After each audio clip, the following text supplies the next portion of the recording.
Okay. Good morning, good afternoon, good evening. I think we have some folks spread out across the U.S. and around the country and around the world. So thanks for joining and taking an hour of your time today to hang out with me and Josh. I'm really excited for this topic. Josh, quick audio check on your side. Can we hear you and see you okay? I hope so. Thanks so much for having me today, Preston. Awesome. Yep. Thank you. Yeah, loud and clear on my end. And we'll continue to do sound checks. So if there are any audio or visual difficulties throughout, folks, feel free to type in the question box. My name is Preston Clark. I'm the co-founder of LawInsider, which is how many of you ended up here today. Is you're on the email listserv for LawInsider. So thank you for joining. Quick backstory, sort of point of information. The title of the webinar today is How to Keep 7,000 Clients Happy and Drive Referral Business. My relationship with Josh started, I was doing some of my homework last night. 6 years ago, almost exactly, I reached out to Josh for an interview because I wanted to understand the firm that he was building at Gerben Law and understand his approach, because it was clear to me that Josh was doing things differently. And both Josh and I graduated law school at a similar time when the economy and the legal profession were doing interesting and challenging things for young attorneys. And I think I was hungry to find both, big law practitioners, but also folks that were my age or folks who were just getting started with their own firm. And Josh, I don't know if you remember, but the title of that article was A New Brand of Lawyer. So I was writing about you in 2012, November of 2012 as a new brand of lawyer. So we'll just call this an update. Maybe another 6 years we'll do another update. But I really appreciate you taking some time today. I've been fascinated by how you operate your practice for a long time, and I know it's evolved over the last 6 years since I met you. So very excited to hear about what you're doing and how you're doing it, and I suspect that'll be of great value to our attendees here today. So I'm going to skip through introductions because I'm going to allow Josh to introduce himself in the context of his practice and what he's built. But with that, the quick agenda that we have today is we're going to talk about the story behind Gerben Law. We're going to talk about building and managing a big portfolio. We're going to talk about billing and pricing strategies. We're going to talk about networking and referrals. I think that's maybe the one that I'm most excited about, because I think, Josh, you've done a really masterful job in building such a huge portfolio as a solo, as someone who's put up their own shingle. So with that, let's jump into this, Josh. Oh, actually, hold on. Before we do that, I want to do one poll. I promised Josh that I'd do a poll, because when we were talking and getting ready for this yesterday, the question came up, well, who is the LawInsider audience? Who's going to be on this webinar? Because obviously when you talk about operating a firm, or when you talk about business development or networking as an associate or a partner, that the strategy can vary based on the practice area you're in or the size of the firm you're in. So we're going to do a quick poll just so I can share with Josh that I'd love for all of you to participate in. It'll take all of 2 seconds for us to understand a bit better the role that you all have as attorneys or potentially as law students.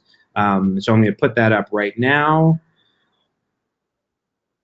Okay, it is launched. I'll leave that open for just about 30 seconds. I'd appreciate it if everyone could just jump in. We're at 20%, 40%, 50%, 65%. See if we can get to 80%, and then I'll shut the poll down. 71, 73. Come on, someone's holding out on us. A couple more people, just take the poll quickly. I appreciate it. 5, 4, 3, 2. Okay. Here are the results, Josh. Okay. So, right. Yeah. So, I don't know. Probably no surprises here. The others, I'd be curious about, but I only had 5 answer choices. So apologies. It was all we could do. But not surprised that solo practitioners or where this skews. And certainly, Josh, I know you have a lot to share there. But I think there's been a lot published recently about the pressure on associates and partners from a business development and origination perspective. And so I think that we'll be speaking to things that are relevant not just to solos, but to associates and partners as well, because everyone carries the weight of generating business. And for law students out there, if you're already thinking about origination and how to run a more effective practice, kudos to you, and I think you're probably ahead of the game. So I'm going to close this out now, and I'm going to pass the controls over to you, Josh. Would love to. I have a first question for you, but I want you to be able to share your screen as relevant as well. 1 second here.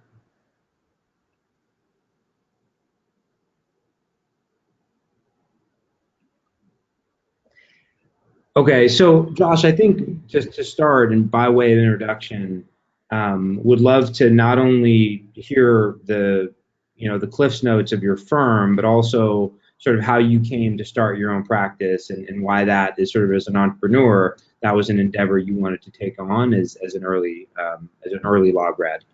Sure, sure. And thanks again, Preston, for having me, and for everyone for being here. I think we can certainly, talk to everybody that's here today, whether it's a solo practitioner, partner in a law firm, an associate in a law firm. I think a lot of the things we're going to talk about are going to be pertinent to everybody. As far as my backstory, Gerben Law Firm is a trademark boutique, if you will. We handle pretty much exclusively trademark matters. We do some copyright law, but the business focus has always been on trademarks. And the firm started, I opened the firm in 2008. So we're celebrating our 10-year anniversary this year, which has been, right. Yeah. I'm very rarely excited about things necessarily, like to pat ourselves on the back, but I think that's in the business world, that's a great accomplishment. The firm came to be because I was, as you mentioned, graduated law school right before the Great Recession, and my first job outside of law school was in a firm where we had one major client, and the client paid all the bills, but I knew it was one client, and I was concerned that, just knowing that probably wouldn't be the spot for me forever, I needed to do something else. And my background's very entrepreneurial. My dad had owned and operated about a dozen automotive repair centers when I was growing up.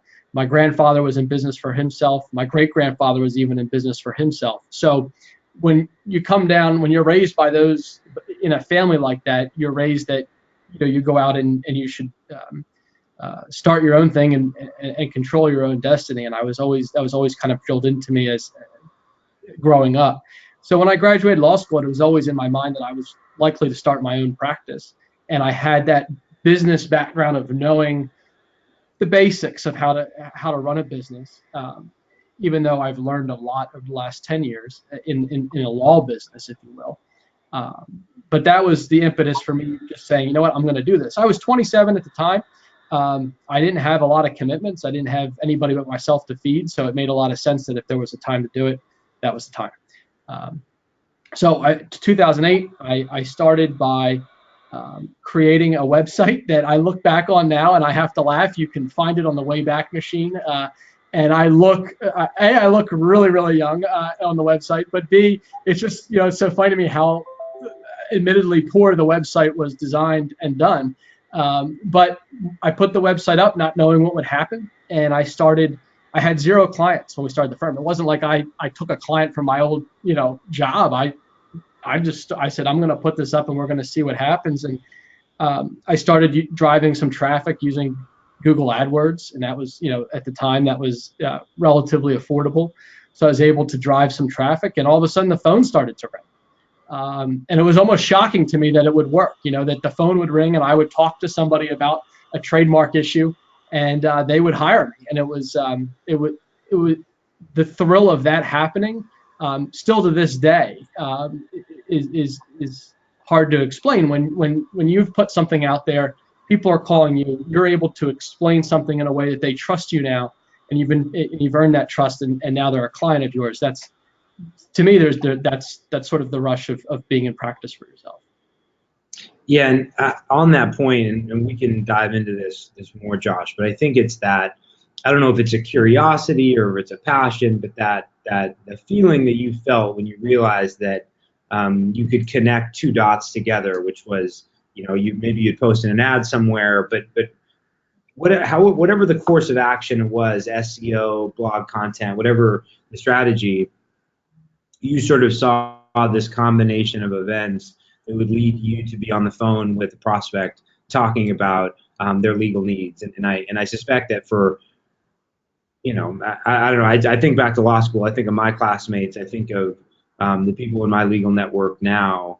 Um, I'm not sure if that's a skill set or a passion that is taught in law school, and I certainly don't want to go down the vein of whether or not we should restructure how law schools are focused. We'll save that conversation for another day. But I think it's exciting to me to hear your story, because I think the realization that one big client or the clients of the partners who were feeding you as an associate or whatever the structure was, at some point you're going to have to connect yourself to what we just refer to as client acquisition. Like at some point you're going to have to fall in love with the idea of how you go from not having a portfolio to having a portfolio. So to transition into the second question, can you talk a little bit?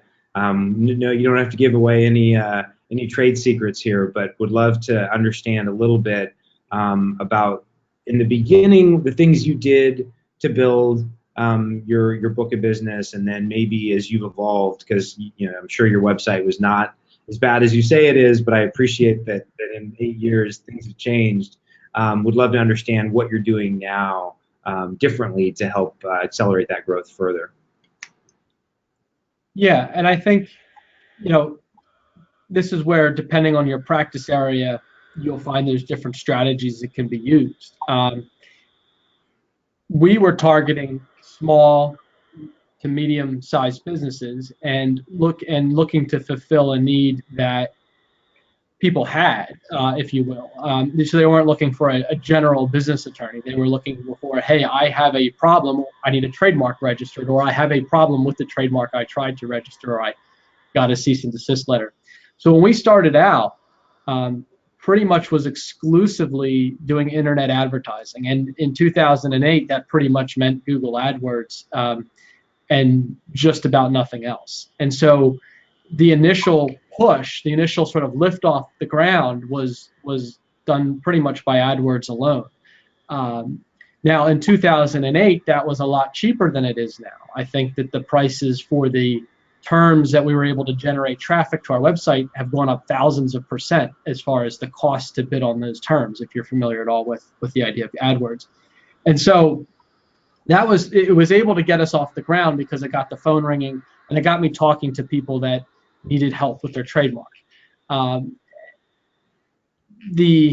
we went along over the next couple of years, there was a heavy focus on that, but also started doing more of this search engine optimization. So investing more in content that if somebody were to look up online some questions about trademark issues or about their particular problem, our content would likely come up and they could end up on our website and hopefully decide to contact us if they felt we could help them.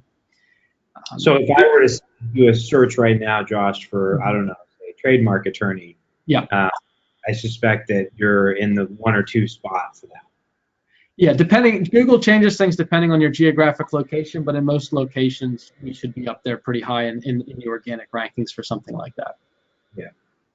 And that took, for what it's worth, that's not something that you can do in 3 months, 6 months, or even a year. That's something that took 5+ years to even get close to generating enough traffic where we were able to ease back on some of the paid advertising that we were doing. So it's a very long play to go into especially in today's world. To get started on that from ground zero would be difficult, but it's just you have to be in it for the long term, especially with search engine optimization in the legal space. So I always warn folks that are out there, for the solos that are out there, the small firms that are out there, when you're getting pitched, advertising services, especially around SEO, you need to be careful about what the promises are and need to be realistic about what you're investing, how you're investing, and what you think the return will be.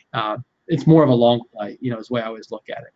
But one that, if done properly over the long term, really does pay dividends.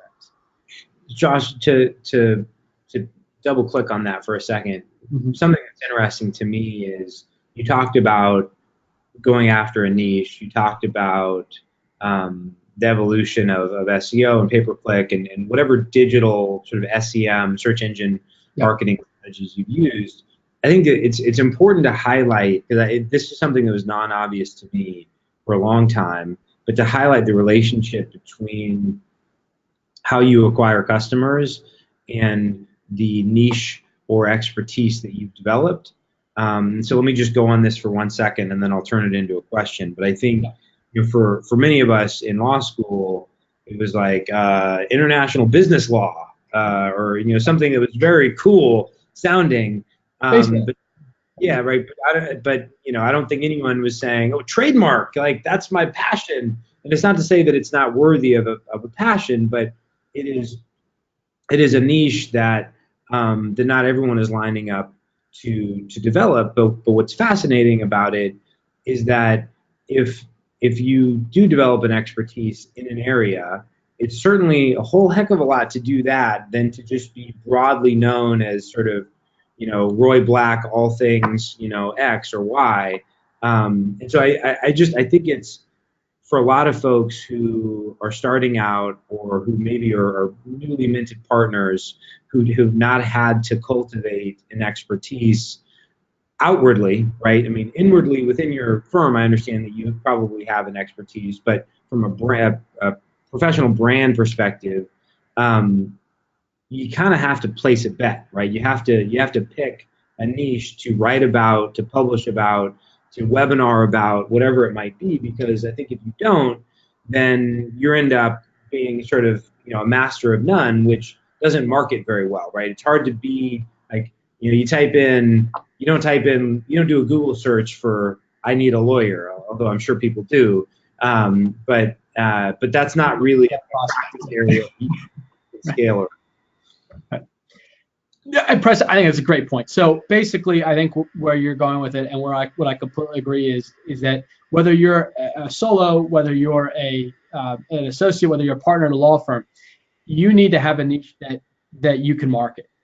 Because if we're going to acquire clients, and if you're going to get referrals from other lawyers, from friends, from associates, they need to know you as the go-to guy for something. And the thing, to build on what we were talking about, is how did we go from lifting off with just a little bit of online advertising to where we are today? It's because when people got to know me, it was like, oh, that's the trademark guy, and if you ever have a question, or Press, I'm sure someone calls you and says, oh, I need some help with the trademark, you're like, oh, I know a guy, and it's very simple, because I do one thing.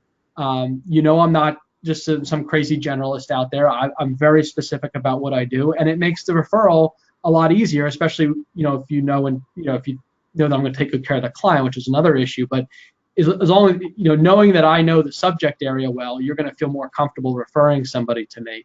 And I think that goes for anybody out there. You could be doing 10 different areas of law in your practice, but if you really want to market yourself and develop a way of generating leads and generating referrals, picking a practice area and becoming really well known for being the go-to person there is critical, I think, in today's marketplace, given just the amount of lawyers that are out there, and the amount of noise that you have to break through to become a referral source for someone, or to become somebody that somebody wants to reach out to for a particular matter.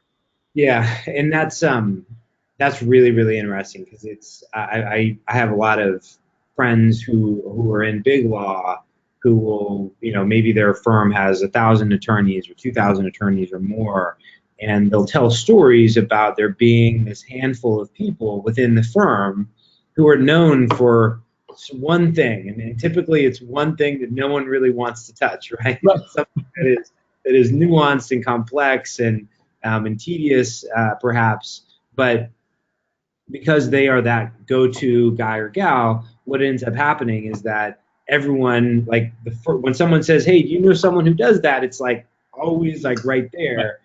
And it's not to say that everyone needs to develop a narrow practice group per se, although maybe that's what niche means. But I think it's more saying you need to be known for one thing. Because if you're not, then certainly, hey Josh, I like you, man. You're a good guy, but if you weren't the trademark person, I would have trouble connecting. What is it I'm supposed to refer Josh to? Like, is it Trust in the States? I can't remember. So it makes it a lot easier for people to engage with you from a referral perspective, which I think is awesome. Absolutely. So I guess pulling up on that a little bit, I want to talk about mechanics of Gerben law and maybe some of the technology you use or some of the tricks of the trade that you've used. But before I do that, I think just one maybe very direct question that maybe it's asked and answered already, but 7,000 clients is a big portfolio. This is a curious question. I probably should have asked you before because maybe I'm not supposed to ask you this question, but Go for it. In software, we talk about something called second order revenue.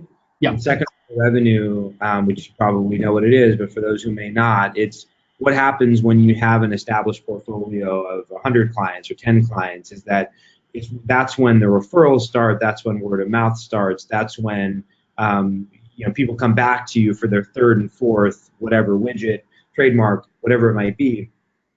And so my question to you is, has the growth trajectory of your business really been a hockey stick in the last couple of years, or has it been more sort of steady and consistent growth? I don't want to put you on the spot with that, but I'm just curious from a network perspective how that's helped your growth. Yeah, it's a great question. One of the things I will say is that it hasn't necessarily been a hockey stick, but it's been very steady growth.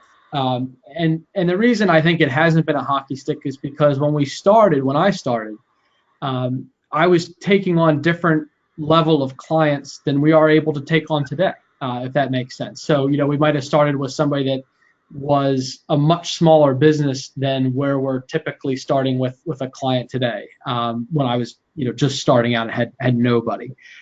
So the relationships I had since 2008, while some of them I still hear from people that we did work for in 2008, it is a lot less than the people I hear from 2014, 2015, and so on, right? So I would say that you're absolutely right that we hit a point, and I want to say it was about 3 or 4 years ago, where we stopped having the peaks and valleys of work. I think any lawyer that practices on their own or in a small practice will typically tell you that, some months they're so busy they don't know how to even get all the work out the door, and then other months they're just like, basically sitting there praying that somebody's going to call them to do something. And I had that a lot in the early years where we would have these peaks and valleys, and my wife will tell you that I would, on the valleys, I would camp out over my telephone or the computer just waiting for somebody. I was like, we have to keep the lights on here, but now we were fortunate that we don't have that issue. It's very steady work, and that's a lot because of those relationships you're talking about, which is that people will call me up and say, oh, you did a trademark for me. I mean, almost every day I get an email, Josh, you did something for me a couple of years ago. I need something else now. Or I'll get an email, hey Josh, meet my friend so and so. They need a trademark, and that is driving a ton of our business right now. I was telling you yesterday, Preston, we spend less on maybe. I could grow the firm faster if I wanted to, but we spend a lot less on advertising now than I spent 5 or 6 years ago, and that's because of the referral and word of mouth business that has just taken over. Yeah, and that's exciting. I think too, and I don't want to misinterpret something you said, but before we go on to pricing,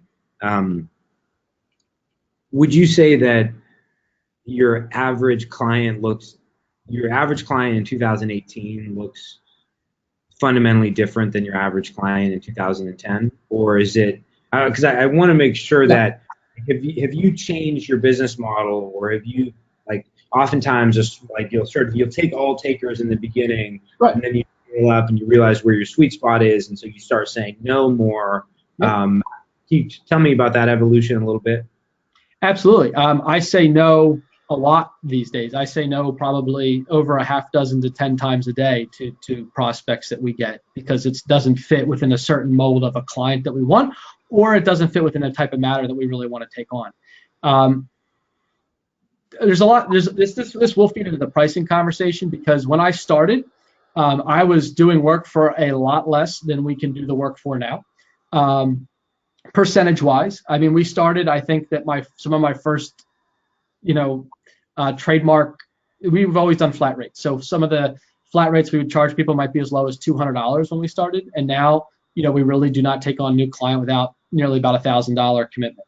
So it's still not a huge number from a revenue perspective, to just do $1,000 worth of work for somebody. But you find that the caliber of client that's coming in the door for and willing to say, okay, I want to spend $1,000 here, versus the client that wants to spend $200, which is typically more or less, like a better way of saying, a client that wants to use like a LegalZoom type service, I think is a big difference in who you're ultimately dealing with. Got it. Yeah, and that's interesting. I think the maybe this all just transition into the pricing discussion on this, Josh. Mm-hmm. Sure. I think that in software we talk a lot about, because typically in software you have no incremental cost for serving customers. So whether you're servicing 100 or 1,000, there might be labor costs in terms of implementing a client, but the sort of hard delivery costs, maybe your AWS bill goes up slightly, but that's why software is a good business. And so you get a lot of experimentation from a pricing perspective. You can decide that this week this thing is going to be free that you used to charge for, and you're going to do it as a loss leader.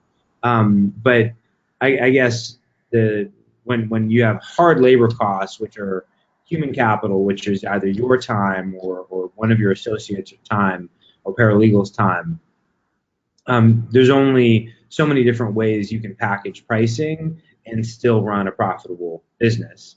And so, sort of as a segue, would love to understand your philosophy on pricing, maybe how that has evolved over the years, learned, and then just sort of maybe some best practices that have proven to help you find better clients. Because I think also, and I don't want to put words in your mouth on this, but I think in my experience, pricing has also helped me identify the types of clients who value a certain thing, a certain service, and that the people who don't, tend to not be the ideal customer for me. So again, don't want to put words in your mouth on that, but I'd love to understand sort of, I think pricing may seem like a really sort of boring or esoteric concept, but I think it's at the center of all business, is how we price and how we sort of propose value and trade value.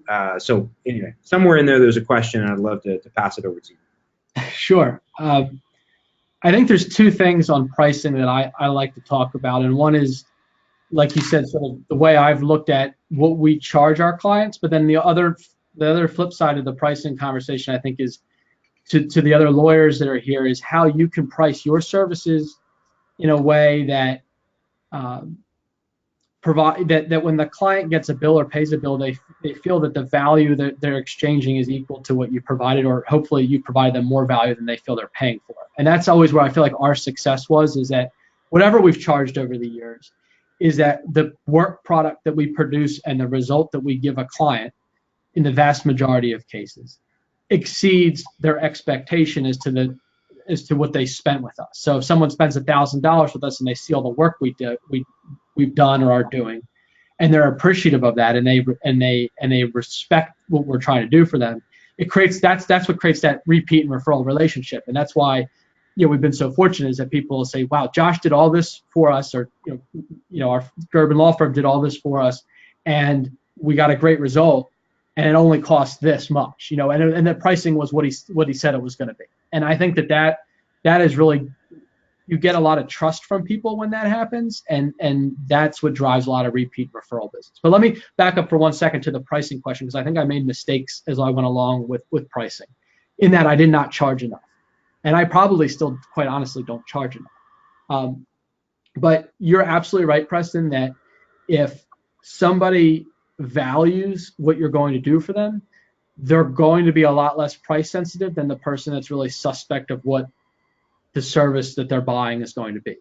So what we find is that people that will call to this day will call us up and want a fix for a couple $100s on their trademark application are not people that truly value what we can do for them as experienced in trademark counsel. And they think it's just as easy as you got to file something and it should be fine, or you have to make a call and that's it. And a lot of times it's not the case. And so what I do find is that if somebody calls up and I say, hey, just so you know, we're more than happy to look into this for you, but we're probably talking about something that's going to be a couple $1,000s to do what we need to do. Is that going to be something that's okay for you? Some people are a little off-put by me mentioning that at the front, but those are typically the people that don't want to pay for the service. They're looking for an answer. They're looking for something that's going to be less expensive. So I think if you're upfront with your pricing, and you charge what you need to charge to make your practice run, you'll find that as long as you're providing the value, things should work out. Now, there's always going to be a place in the market where it says, "Oh no, you're charging too much," and and nobody will come. But it's like you mentioned, it's when I was very young and I had no clients, I was willing to put my services out there for a lot less than I'm willing to do it for right now. Especially now, we're 3 attorneys, we have multiple paralegals, and we have an office manager, so we have real overhead, and we have real things we have to pay for. So it makes it a little bit of a different calculation than if you're a solo practitioner. But I think that's the one thing, is just to always pay attention to make sure you are charging enough, because there is sometimes this race to the bottom that's occurring, especially if you're in a practice where there's a lot of competition. And there is a value perception with price. So if you're charging, one of my favorite sayings is, if you were in jail and you had your one phone call, right? Would you charge the attorney with the would you call the attorney with the $99 special? Or would you call the attorney that is charging like $1,500, $2,000 and seems like he knows what he's doing? I mean, there is at a certain point where you want the people that want to pay for the guy that knows what he's doing and are not just looking for the $99 special. So let me, that's really fascinating, Josh. So let me pull that across where I think it's relevant to partners and associates of larger law firms. And I'm sure that for folks on the webinar, that dot's already being connected in your minds. But I think it's just worth noting that I think a lot about pricing. I've thought, like, it's something that I spend a disproportionate amount of my time thinking about it, because part of what my life is taking products to market. And oftentimes I'm taking products to market that are in relatively commoditized spaces, meaning that there's a lot of competitors. And Josh, to use your term, the race to the bottom is very real, because you have a lot of people going after business and trying to win new logos quickly. I think for a founder, Josh, the notion of price integrity is something that is obvious, and it is learned with time, because you have to make payroll, you have to keep the lights on, and so at some point you're looking at your balance sheet and you just realize that you simply can't charge this amount anymore, and so you're very, very connected, and so it makes a lot of sense. And I want everyone on the webinar to hear this. Like, it makes sense that Josh is fearless in having what is an uncomfortable potential conversation with someone, saying, hey, I appreciate it, sounds awesome, I really like the matter that you brought up today. Just to give this some perspective, this would probably range in the $2,000 to $4,000 scale, and just want to make sure before we go any further that's a price point that meets your expectations and budget. And it's like, if you can say that, you change your business, and if you can't, you don't.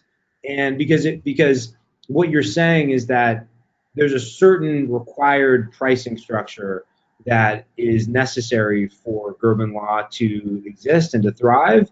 And, maybe there's some exceptional circumstances where you come off of that, but by and large, you hold to that. But I think where it comes up, where maybe it's less logical, is that I think a lot of partners and associates have discretion, Josh, in the pricing tier that they use, not broad discretion, but they might have 2 pricing tiers.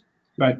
because I think these big firms want to allow for discounts without having to get massive approvals. So every partner or associate has two numbers, and I think oftentimes you'll find a huge group, like they'll look at the numbers at the end of the year, and you'll sort of say, wow, this whole huge population of people all skewed toward the lower number. And I guarantee it's not because they're not as good attorneys, or that the suits that they wore weren't as nice, or that they weren't as fast talkers or whatever. I guarantee it was they have insecurity about holding the line on the price.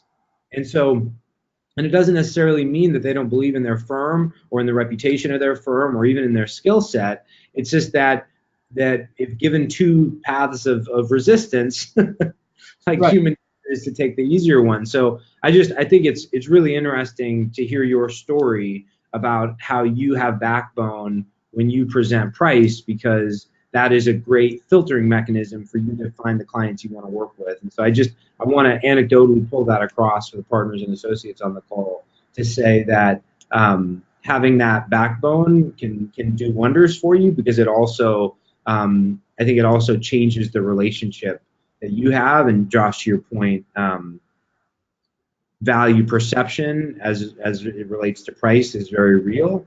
As odd as it is, and so if you want your client to value you more, charging more can help you do that.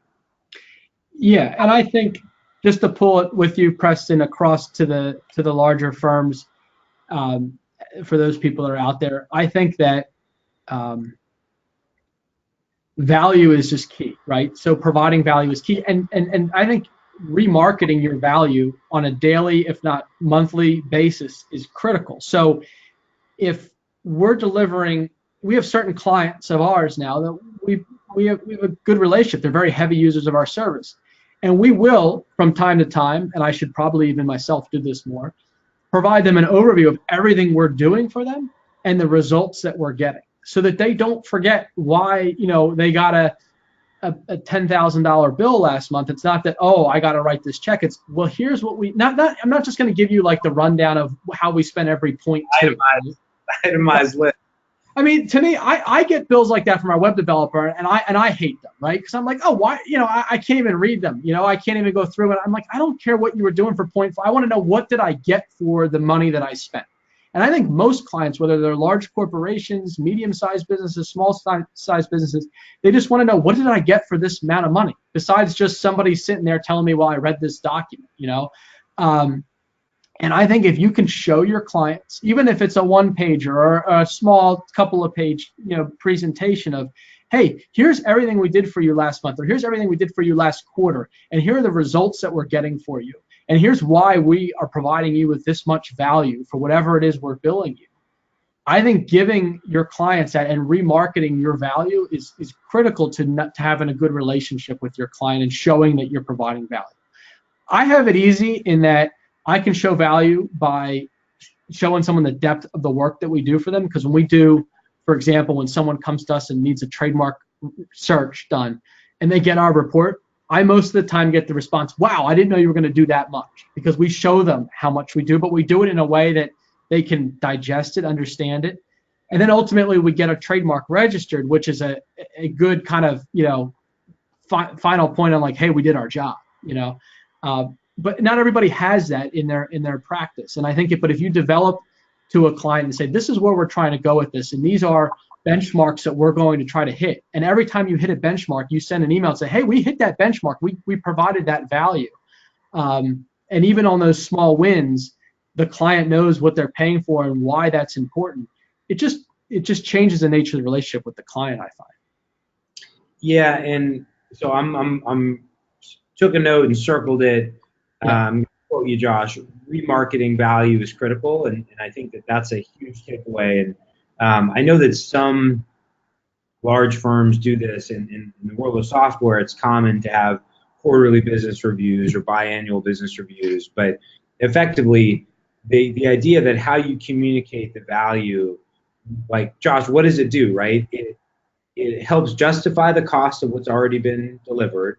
It deepens the relationship. It gives you an opportunity to talk about how much you value them as a client, right? Because the attention to detail that goes into that presentation is a reflection of how much you care about them. And then, oh, by the way, it also reminds them of the services that you offer. So to the extent that they may have an additional need, now you've done it. And I think it's, I think it's sort of a consulting firm playbook, but the idea is that the more I can summarize the value that I've conveyed, the greater likelihood it is that you will continue to use my services. And to maybe compare this back to pricing, I think if your strategy has been to be the lowest price provider, you're not going to remarket your value, right? Because you're sort of like, hey, buddy, you came to me because I'm the cheapest. I'm not going to give you a PowerPoint presentation about how great the service is I am.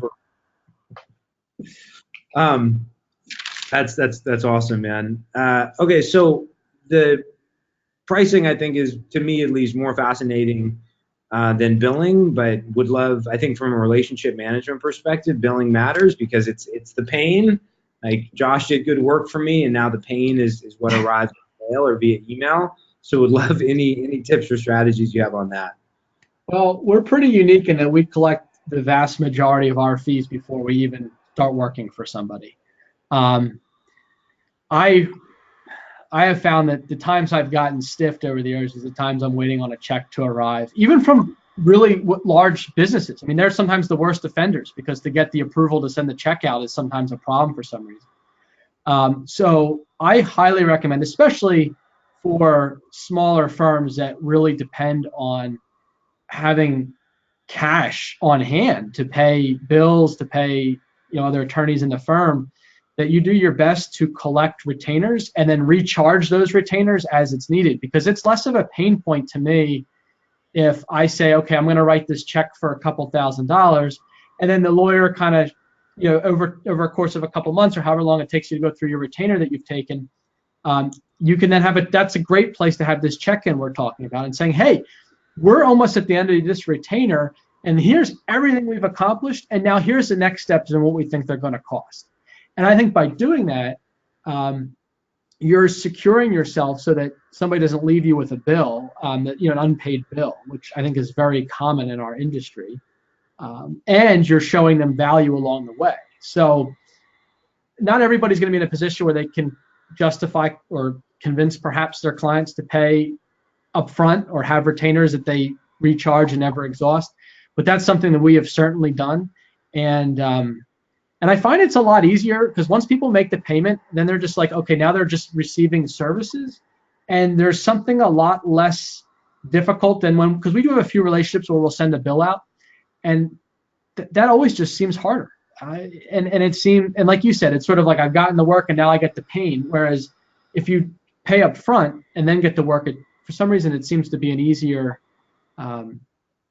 it seems to land easier that way. And again, it gives you the opportunity to do the remarketing we just talked about if you need to go back for additional retainer or additional funds.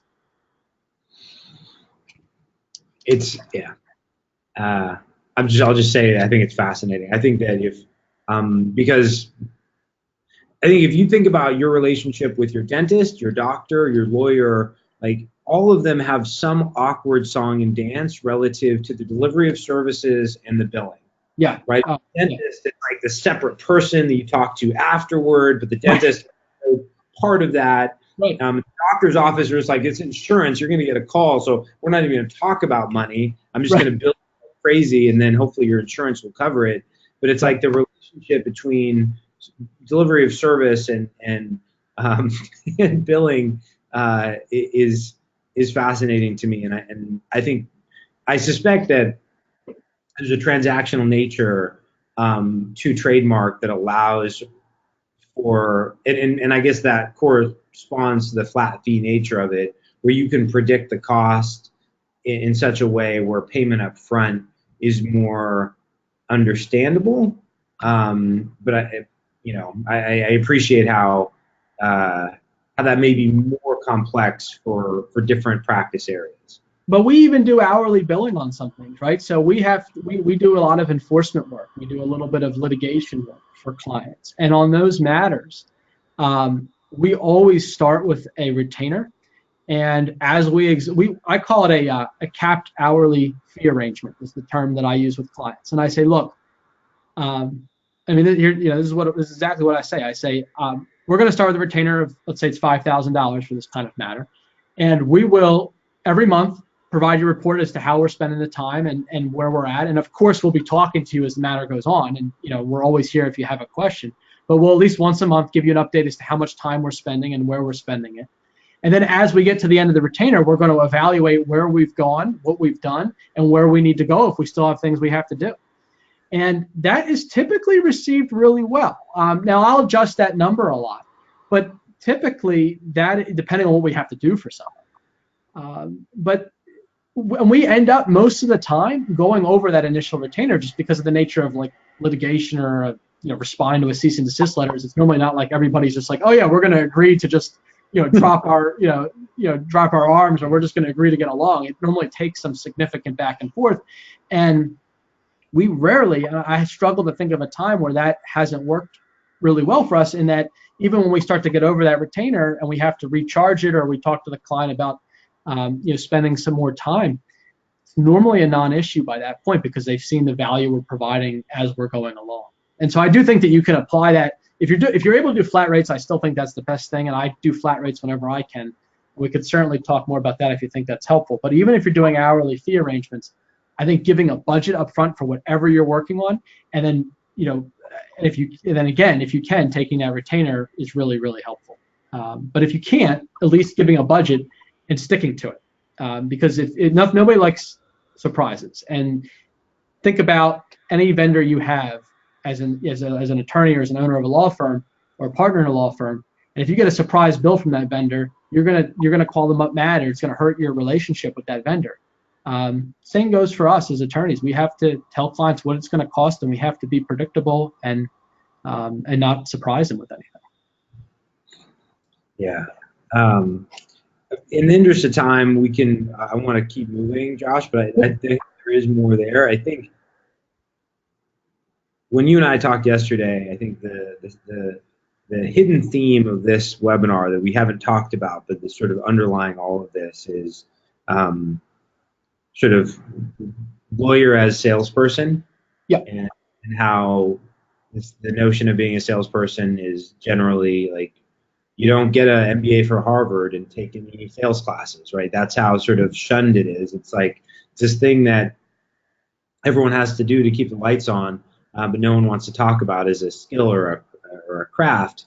I think it's just sort of worth maybe putting a bow on the pricing and billing, and just say, the more comfortable you are talking about the value of your services, and the more comfortable you are talking about the price of your services, the better you are at acquiring clients. And maybe that's a bold statement, Josh, you can challenge it, but I just think the more we try to hide from the reality of the business relationship, that tends to get you in trouble. Right, it tends to be where expectations get mismanaged, and that's why I so appreciate the idea of you collecting money up front, because it's not. I'm sure it's helpful for cash flow, and that's great, but it's also like from an expectation management perspective. It wasn't just that you quoted on the phone that it would be $2,000. They also got an invoice in the mail, and so there's a very clear understanding and expectation of what it means to engage your firm. So I want to, in the time we have, maybe we should have put this up front instead of at the end, but I think the notion of referrals and of networking and second order revenue, or whatever we want to call it, I just would love to get your thoughts on things you've done, whether it's, we don't need to do a lecture on LinkedIn social selling strategies, but I think to the extent that you've leveraged social media or other platforms to build your brand and to create referral relationships, would love to hear about that. Well, I think, we've touched on it a lot as we've gone through today, but the biggest way that I've been able to build referral relationships is sort of twofold. There's one, I think, just being friendly with my clients and being friendly with people that we work with. goes a long way. I've gotten comments over the years because I like to ask questions about why people use us or what they like about us, and they'll tell us, well, you just talk to us like a real person, or you understand, you just I'll ask them about their. I'm a business guy at heart, right? So I came from a business background, so I love talking about business with people, and I always view understanding the business of my clients to be critical to us being able to do what we need to do from a trademark perspective. So just having those conversations with people, even if it's another lawyer who's referring us somebody and asking about their practice, having that just personal relationship and going out of your way to make sure you're asking questions and learning about people is a very apparently very something that's just not done frequently enough. And if you do it, you will stand out, is what I found, because that has been the basis of all of our referrals, is that we do good work for people, we give them predictable pricing, and we're very friendly with them, and we get to know them. And those three things have, it's almost like I'm not even trying some days, Preston, because you'll ask me, what do you do? And I'm like, and I kept thinking about it. I'm like, well, I am on LinkedIn and I do post things.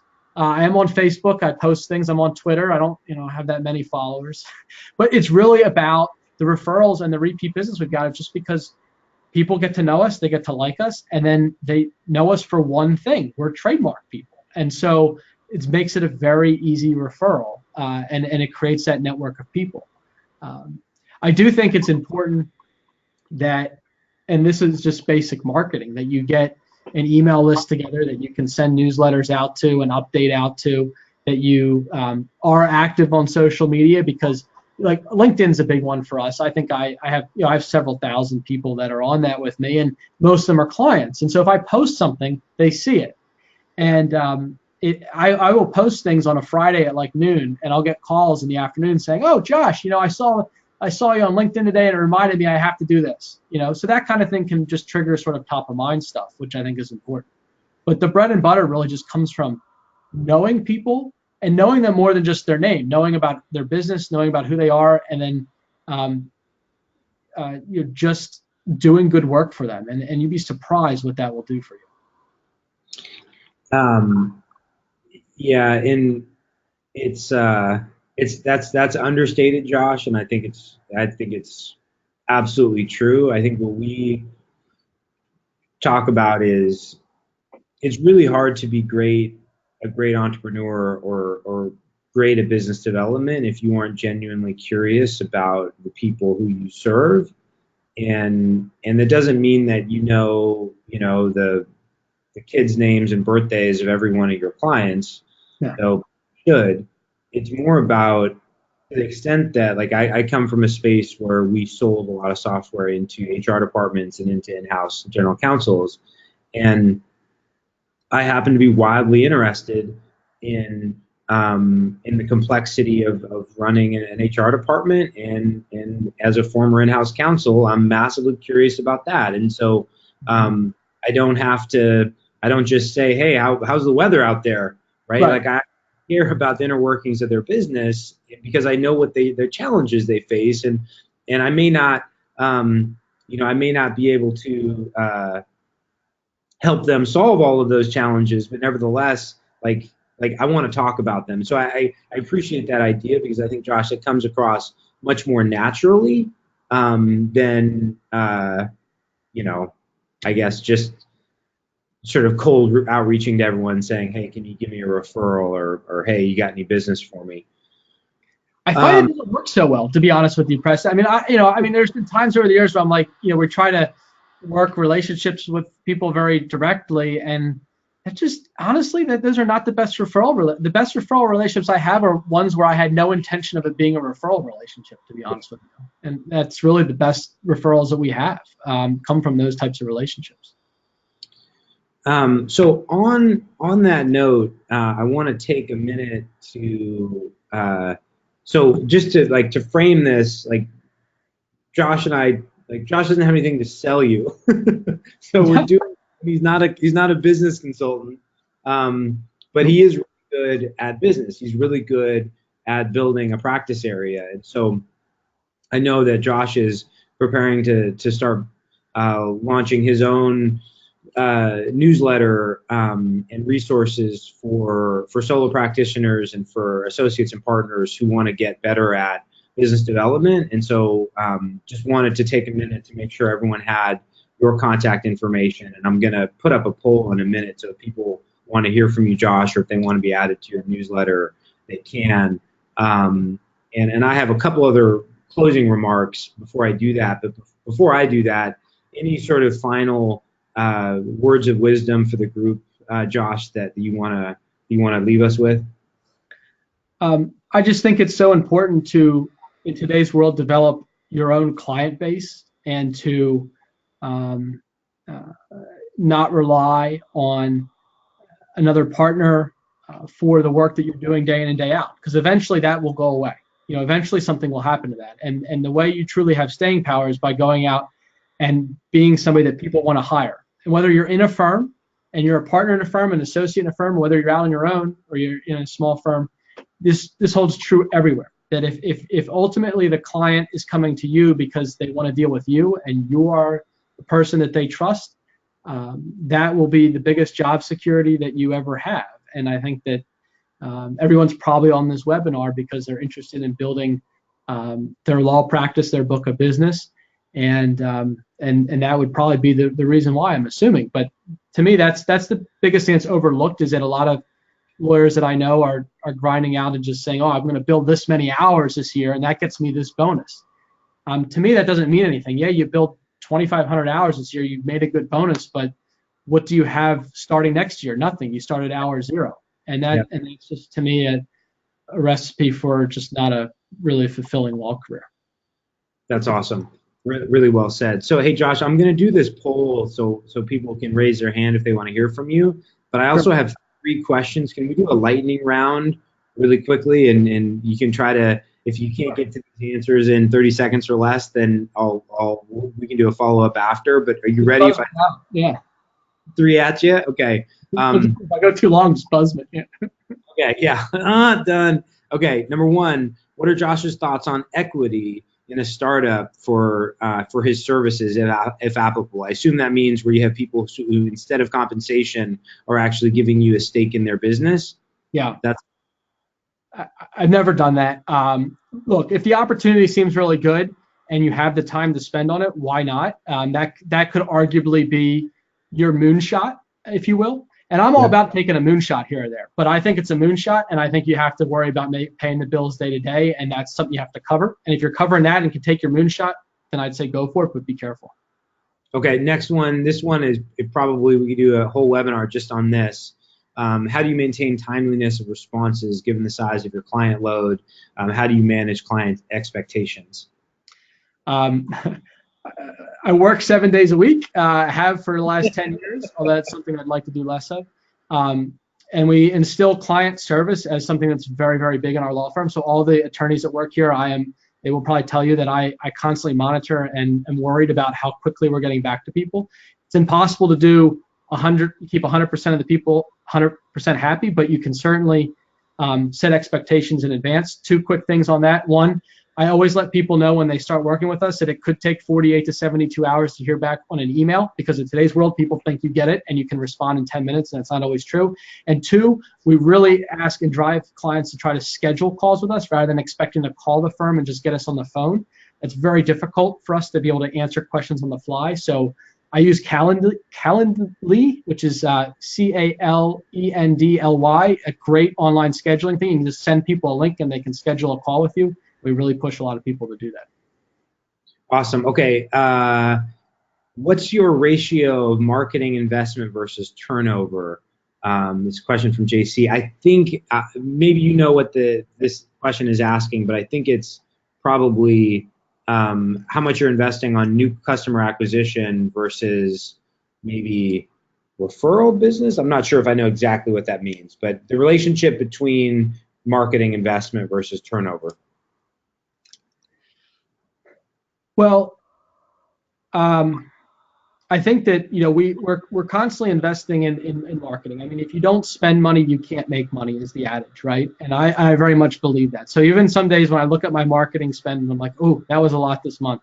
I look at our revenue for that month, and did the revenue increase with the marketing spend? And if it did, then obviously we did something right. I think that you'll never keep 100% of the clients you bring in anyhow. That's just not a realistic goal. But we should probably keep more numbers on things. We don't keep numbers on our client turnover, but I know we're not retaining 100% of the clients that we bring in. They do go on to other law firms for one reason or another.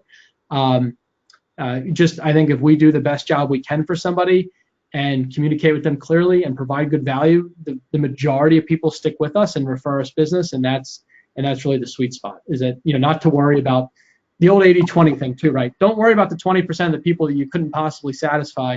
Focus on the 80% that are really happy with you, and I think and stay on the positive side of things, and that's a good place to to make sure you get the value out of your marketing dollar. We should have just done it. We should have just done a Q&A. These are good questions. So we have a couple more, but we're at time. I'm going to pop this poll up here for 1 second.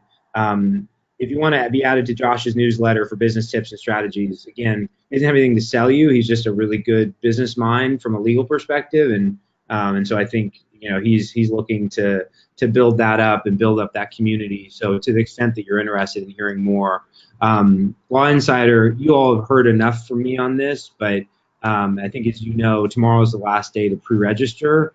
January 1st, LawInsider is going to become a subscription-only service, meaning all the searching that you've done on the site historically will now be membership-only based, and so it's a $30 a month fee, but we're offering 25% off today and through tomorrow. So if you'd like to pre-register for that, I'll send you a link, but just go ahead and complete that. I suspect many of you have already done that, though.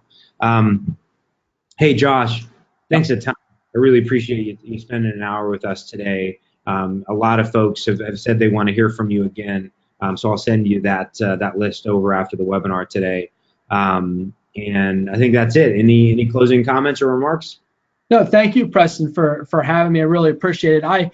The one slide you put up says that I'm a law business enthusiast, and that's true. I love nothing more than to talk about business, and my wife will tell you that that is not always a positive trait, but amongst this crowd, I'm sure it would be. And I'm always open to, if I'll try to connect with people that say they'd like to be connected, and if anybody wants to just contact me, I'm very accessible and always happy to just talk about things, because I feel like I can learn, and I can hopefully help provide some knowledge of things we've learned over the years. That's great.